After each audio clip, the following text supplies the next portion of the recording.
Olá, meus amores, sejam muito bem-vindos a mais um vídeo desse abençoado canal chamado Sementes de Atom. Eu me chamo Vanessa e no vídeo de hoje nós vamos falar dela, a deusa do amor, Afrodite, exatamente ela. Bom, no meu conceito de Afrodite, no meu conceito de amor, eu gosto de dizer que Afrodite é sim a deusa do amor, mas não do amor romântico que a gente costuma ver, ou não do amor voltado apenas para relacionamentos, e sim do amor próprio, do amor em que você se ama muito, se respeita, compreende seu corpo, seus valores e as suas necessidades. Afrodite nasceu ali entre o mito do Oriente e do Ocidente, ou seja, ela é exatamente o meio entre duas polaridades. Então, a gente precisa explicar um pouquinho melhor sobre essas concepções. Se inscreve no canal, deixa o seu like, que eu tenho certeza que você não vai se arrepender. Bom, Afrodite é considerada deusa grega do amor, da beleza, da sexualidade, a mais bela e a mais irresistível de todas as deusas gregas, né? De acordo com a Teogonia de Hesíodo, ela nasceu quando Cronos cortou os órgãos genitais de Urano e arremessou-os no mar. Então, das espumas do mar ali surgiu e ergueu-se Afrodite. É por isso que nas imagens ela está sempre sendo representada uma mulher cobrindo a sua genital e o seu seio e em cima de uma concha. Outra coisa que a gente pode perceber ali na imagem, a ideia de uma mulher vestida tentando cobri-la ou colocar um pano em sua direção, e ao mesmo tempo aparece um homem ali com Afrodite, que foi contado pelos gregos, né? Mas Afrodite seria também uma entidade que foi importada do Oriente, né? Então, ela é uma deusa semítica da fecundidade, das águas, dos fertilizantes. Então, a gente consegue ver ali dois contrastes muito grandes. O Oriente enxerga ela de um jeito e o Ocidente enxerga ela de outro. Perceba que as duas formas, ela está ali atrelada à fecundidade. Por quê? Pela forma como ela nasceu. Ela nasceu a partir do corte da genital de um deus ou um semideus que foi jogado no mar. E ali ela nasce. Ela não precisou de um útero, ela não precisou de uma mulher. Então, o que basicamente diz é que ela é parte de um homem. Isso justifica também os comportamentos de Afrodite. E ela nasce ali, por isso que ela é tão considerada a deusa da fecundidade. Bom, o amante divino Adonis de Afrodite nos leva igualmente à Ásia, né? Na Ásia, Adonis era uma transposição do babilônico Tammuz e era o favorito de Astarté e dos gregos que modelaram ali a Afrodite, que foi essa história mesmo de quando a genital dessa pessoa foi jogada no mar. Em outras fontes, ela é conhecida como a Ilíada. Afrodite seria filha de Zeus com Dione. Então, ela tinha o título de Dioneia, tá? Ela é a junção, ela é o nascimento ali. Ela é filha de Zeus com uma outra pessoa, que eu não sei muito bem quem é Dione, tá, gente?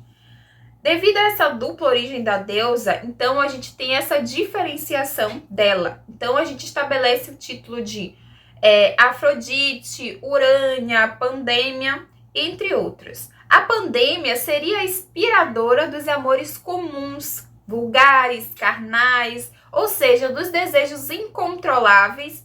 E a Urânia, a inspiradora do amor etéreo, superior, imaterial.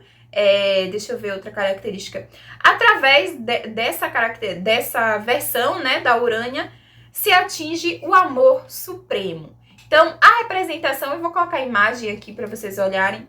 A representação dessa imagem de Afrodite também representa muito isso. Um lado significa esse amor puro, a representação da Virgem, da Virgem, que em algum momento ela foi associada, também substituída pela imagem da Virgem Maria. E do outro lado, essa ideia dos amores carnais, em que você se perde na paixão e você deixa de ser você mesmo. Você vivencia aquilo com profundidade e muita intensidade, tá? Então, a Afrodite em si, ela consegue ter esses dois polos. Afrodite era a deusa que era responsável por levar os deuses e os mortais a se apaixonarem, e essas paixões muitas vezes eram destrutivas ou criadoras de uma nova vida. Mais uma vez, a gente consegue ver aqui duas polaridades. Perceba que aí é possível identificar que em algum momento essa pessoa que estava se apaixonando, esse deus ou esse mortal, ora estava se apaixonando por Urânia, que era aquela que seria capaz de criar coisas novas, o amor puro, o amor íntegro ali, que vai fazer com que esse homem, essa pessoa supere todas as expectativas, se torne alguém melhor. Ora, essa pessoa vai se apaixonar pela versão de Afrodite da Pandemia, que é aquela que destrói mesmo a pessoa, que acaba com tudo. Então, há ali dois polos muito grandes. Mas perceba que Afrodite não se encontra em nenhum desses polos. Então, são sempre versões. Eu gosto muito de dizer que Afrodite é como se fosse a gente, porque a gente realmente tem a possibilidade de destruir alguém ou de ajudar outra pessoa. Isso depende muito da forma como essa pessoa vai passar na nossa vida. Porque a gente pode ser bom ou a gente pode ser ruim. Tudo é dual. Então, esse arquétipo, ele representa a dualidade nesse quesito. Ele consegue ser muito claro na dualidade. Ele consegue deixar muito... Eu acho que é um dos mitos que deixa muito mais claro o objetivo da sociedade, o objetivo da humanidade, que é chegar ao meio termo, é ficar ali centrado. Você não precisa ser bom e você também não precisa ser ruim. Você precisa encontrar um ponto de equilíbrio. Então, Afrodite é sobre isso. Ela também foi considerada ali pertencente também em algumas histórias, alguns mitos paralelos, com a Vênus romana, a Oxum africana, a egípcia Ísis e a acadiana Ishtar. Então, é como se houvesse uma Afrodite para cada civilização. É como se houvesse uma Afrodite para cada um dos nossos povos, tá bom? Então, Afrodite, ela teve diversos amantes. Tanto como deuses, Ares, Dionísio, Hermes, quanto os mortais, como Aquiles. Foi casada apenas uma vez com o deus Hefesto, se eu não me engano, o nome dele é Hefesto. E ela traiu Hefesto com Ares, o deus da guerra. Bom, aqui é outro ponto bem interessante desse arquétipo. Como eu disse, a Afrodite, ela nasceu ali de uma genitália masculina que foi lançada ao mar e que de repente deu ali a luz sobre as espumas do mar a uma imagem, uma mulher. Essa mulher por si, ela traz características que, segundo a nossa sociedade patriarcal, são somente masculinas, que é a traição, o excesso de liberdade sexual. E ela é pintada dessa forma justamente para que a gente se conecte muito mais com a imagem de Afrodite como Urânia e não como a Afrodite Pandemia. Então, ela consegue deixar bem claro a existência desse comportamento masculino. E como ela não foi gerada de um órgão genital feminino, ela não foi gerada em um útero, ela tem essas características muito fortes e existentes ali que são bem claras e ficam explícitas nos seus comportamentos. Afinal, na nossa sociedade ocidental e patriarcal, quem trai, quem tem o direito a ter vários amantes, quem tem esse comportamento é a figura masculina, tá bom? Então, a Afrodite, ela vem para dizer que esse não é um comportamento somente masculino, é um comportamento que pode pertencer à figura feminina, mas que dentro do mito foi explicado dessa forma como justificativa da necessidade de haver uma mulher para que a próxima geração, os cuidados da mulher, a necessidade feminina de gerar valores, de criar mulheres como Urânia e não como Pandemia. Então, são duas versões da mesma pessoa. Segundo a mitologia, ela também foi um dos estopins ali para o desencadeamento ali da Guerra de Troia. Ela foi ali a principal responsável, ela está ali presente na lenda de Eros e Psique antes da Guerra de Troia.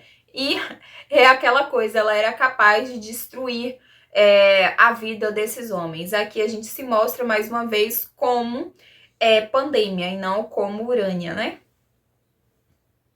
Ela foi descrita muitas vezes como amante de vários deuses, entre outras coisas. Então, a Afrodite é vista como uma deusa alquímica, que é muito diferente das outras deusas.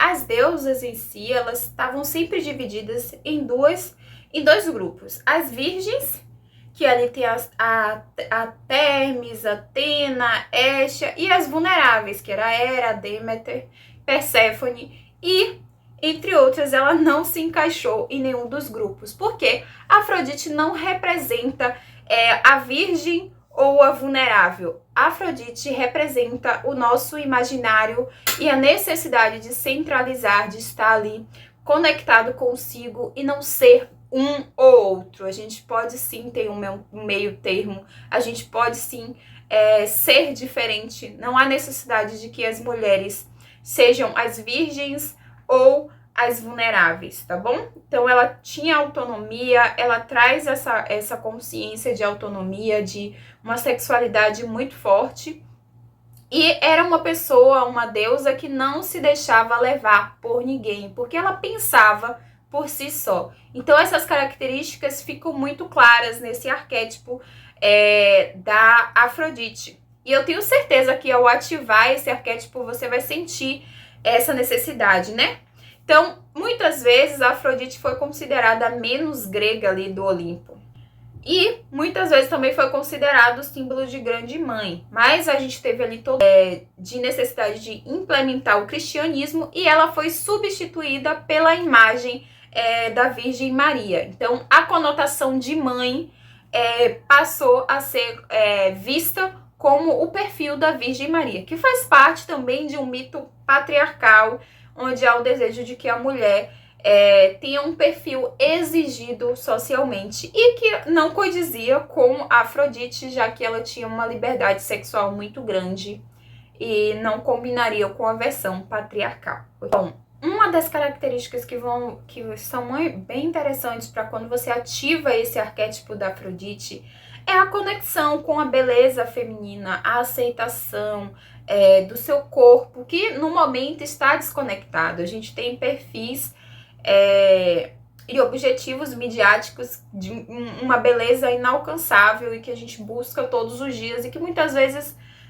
nem fazem bem para a nossa saúde ou para o nosso corpo e que acabam destruindo a nossa autoestima. Então, se você tá com problemas de autoestima, se você tá com problemas de se conectar com o seu sagrado feminino, a deusa Afrodite é uma das deusas que você vai conseguir se amar mais, se conectar mais consigo mesmo, respeitar as suas vontades e se desconectar daquilo que foi inserido na sua mente, no seu campo vibracional, a partir dessas memórias patriarcais e dessas memórias que a gente tem muitas vezes atrelado ao que é ser mulher, o que é ser feminina. Vai se sentir aí muito mais autoconfiante, com autoestima maior, vai sentir muita coragem, a transformação, você vai ter mais fecundidade, vai ter um poder de atração maior e principalmente ser capaz de seduzir com aquilo que você tem, que é o seu corpo, que é aquilo que você ganhou de melhor, é a sua condição física, o seu momento presente. Então,